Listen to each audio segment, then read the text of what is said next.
When a black hole appears beneath Kinji's knees and carries him to another world, he is living a successful life and making fun of other people who are having trouble getting things done.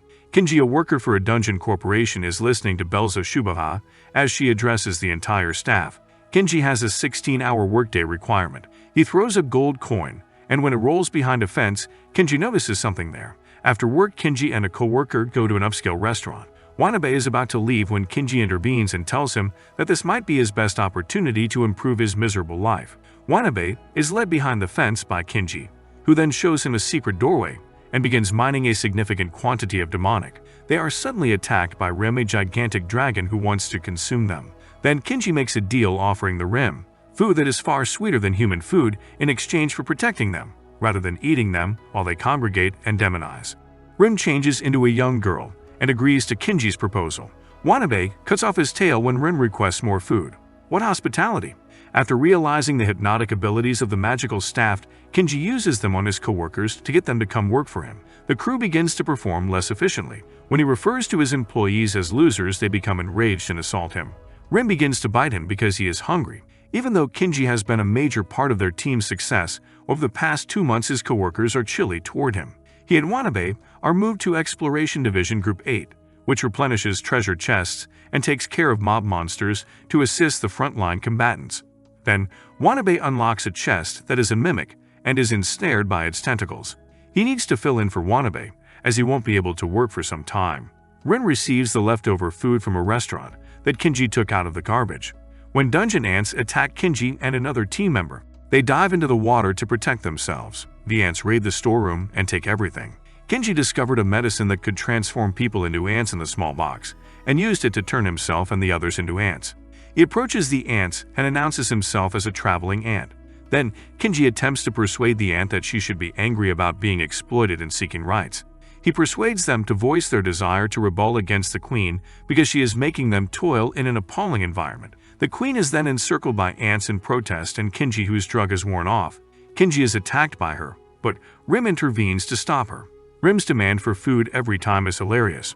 When the queen recognizes Rim, she becomes alarmed. Shia Kanao is spoken to by a company employee who compliments her.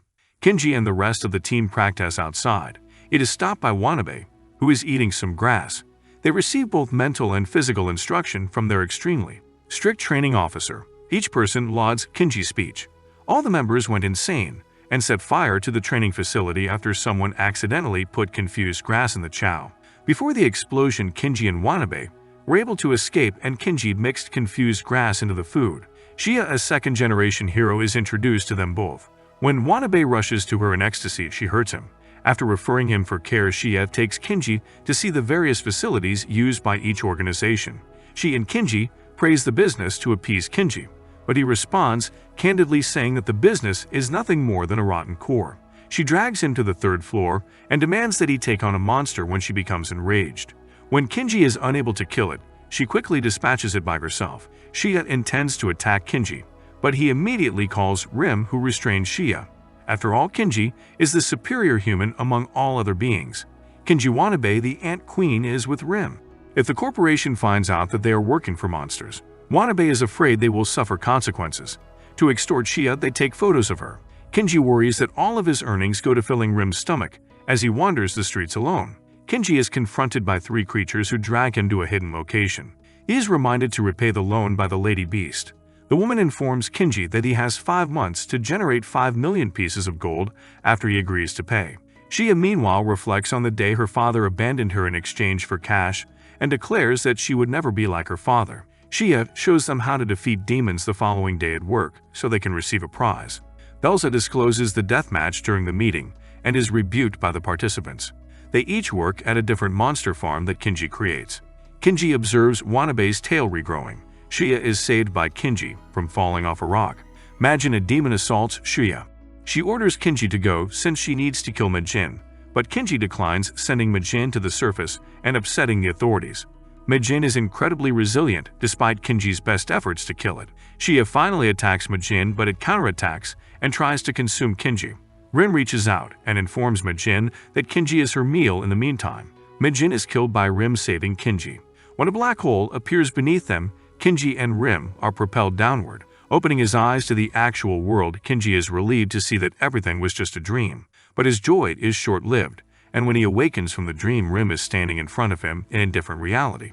He is asked to preserve the human race by a girl named Ranga. Zazel refers to Kinji as the savior. According to Zazel, the Earth was on the verge of extinction 300 years ago, due to a wicked organization that was run by a demon. The surviving people made it outside and have been residing in the pitch-black refuge ever since. Zazel claims that they called on him to assist them. Kinji is threatened with a gun by Zazel when he refuses to assist. In reality, Kinji discovers that he is in Emiria, 300 years in the future, when Belza is the demon lord and Rezaha is the evil corporation. Kinji meets his friend Aunt A, who succeeded Belza as deputy. Aunt A tells Kinji that they joined the demon army after he vanished. They began to treat people appropriately after Kinji's example, offering them bonuses and restricting their workweek to 40 hours. However, because of their excessive laziness, people now consider 40 hours of work to be excessive. Humans are such ungrateful creatures. Kinji assumes control of the situation as General Ninomiya and punishes disobedient employees while rewarding obedient ones. The business turned a profit once again. Kinji confesses that he wants to meet a demon lord who might be able to help him get back to Japan while taking a bath with Ranga and Rim. He continued by saying that by ousting all the senior members he would succeed. While they are taking a bath, someone is shooting pictures of them. The three higher-ranking generals perceived Kinji as a threat and made every effort to attack him, but they were unsuccessful. To enhance the soil, Kinji and Ranga decide to use a worm monster and plant crops there. When he sees their facilities, the demon lord is startled. The third demon lord decides to eliminate Kinji and his gang after the first two failed to kill them. He learns some private information about Ranga and Kinji. He attempts to blackmail and threaten Ranga after learning that Ranga is a boy, since he is horrified. To save his position as a demon ruler, Kinji thanks them and considers them losers. They decide to engage Kinji in combat. Ranga finds herself in an unfamiliar setting when Belza appears and informs her that she is her direct descendant. She attempted to persuade Ranga to side with her, but Kinji headbutted Ranga in the process. The superior generals sent a huge robot to attack Kinji, but Rim destroyed it. As a result, Kinji was summoned to the Demon Lord's court and requested to save the planet. According to the information given to Kinji, the world's magic was developed by the Colonian civilization. He also disclosed that when Rim left her at the dungeon with an unfinished job, Kinji was brought in to complete it. The Lord also gave Rim's successor instructions for the work. To prevent Reza from assuming control of the subterranean world and altering history, he asked Kinji to go back in time. The Lord displays two doors, one of which leads to Japan and the other to the past. He decides to travel back in time to the moment when he stopped working for the dungeon company. Belza summons him and everyone is surprised to see him again. She demands $10 million from him for failing to report to work and damaging corporate property. When Shia sees Ranga, Wanabe, and Rim at her house, she appears frightened and worried to know that they have come to stay with her. They go with her to a restaurant where Rim and Ranga devour a lot of food and demand coffee from her. Shia refuses to pay and the employer will not cover their expenses because neither of them works for the organization.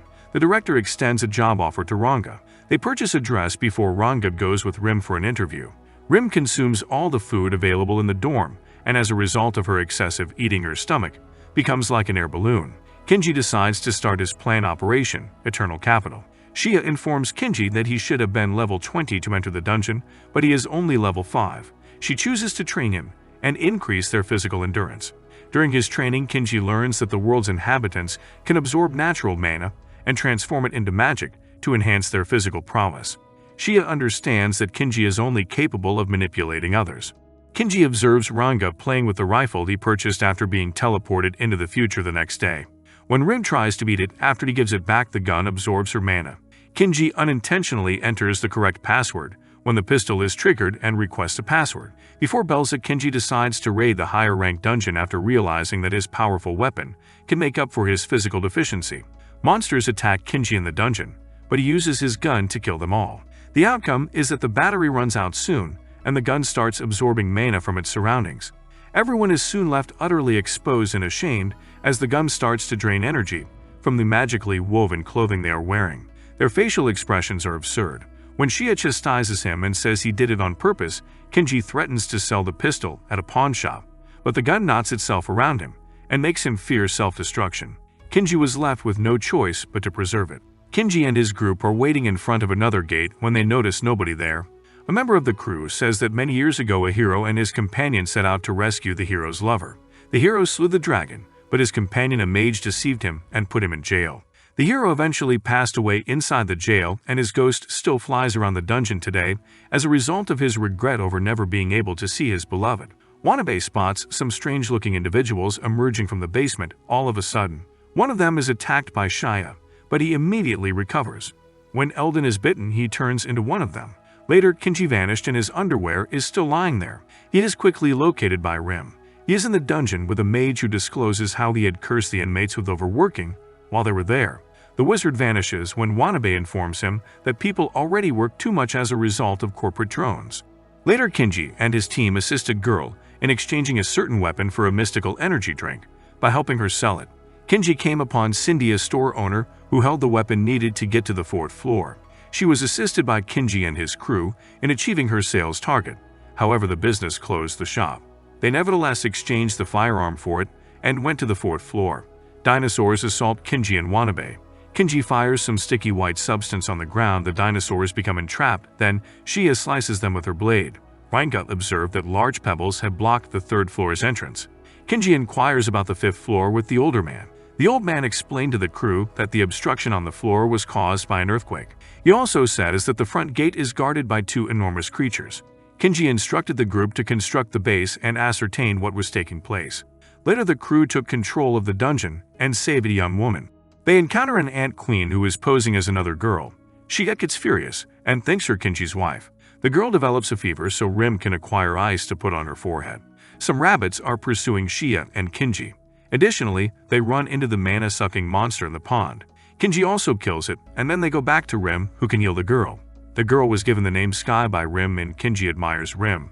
They realize that something horrible is going to happen in the dungeon, and Sky begins to cry in the middle of this. There are many monsters in the dungeon, when there were only supposed to be 2, and some guys are crying there as a result.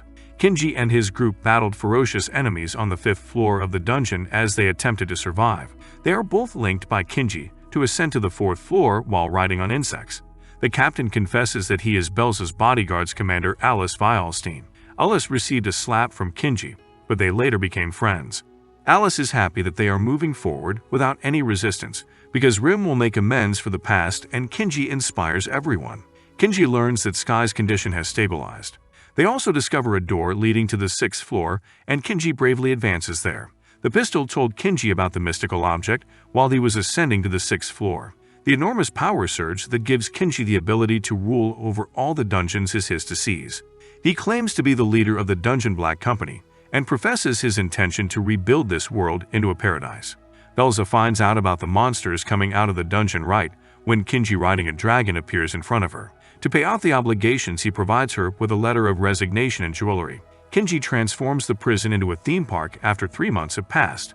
He quickly begins to supply the market with low-cost, high-quality demonis. Belza develops an alcohol problem. She notices Shia's resume and devises a scheme to exact revenge on Kinji through Shia. After Belza cunningly created a trap for Kinji, he was taken into custody. Belza gives a news conference where she criticizes Kinji harshly. She charges him with using illicit means to gain notoriety. Even a Belza member accuses him of harassing her. When Belza was designated the director, who would report to Kinji as the CEO of Reizaha, the roles were reversed. Belza vigorously resists it, but she is unsuccessful. Kinji concludes that pursuing things made him happy as time went on. His teammates could see that his personality had undergone a significant transformation. They believe Kinji is returning to Japan. They plan a send-off celebration for him. Everyone expresses their feelings for him. Ranga told the other members everything she knew about Kinji. In the end, Kinji shocked everyone by saying he has no plans to go back to Japan. They are all happy with his plan.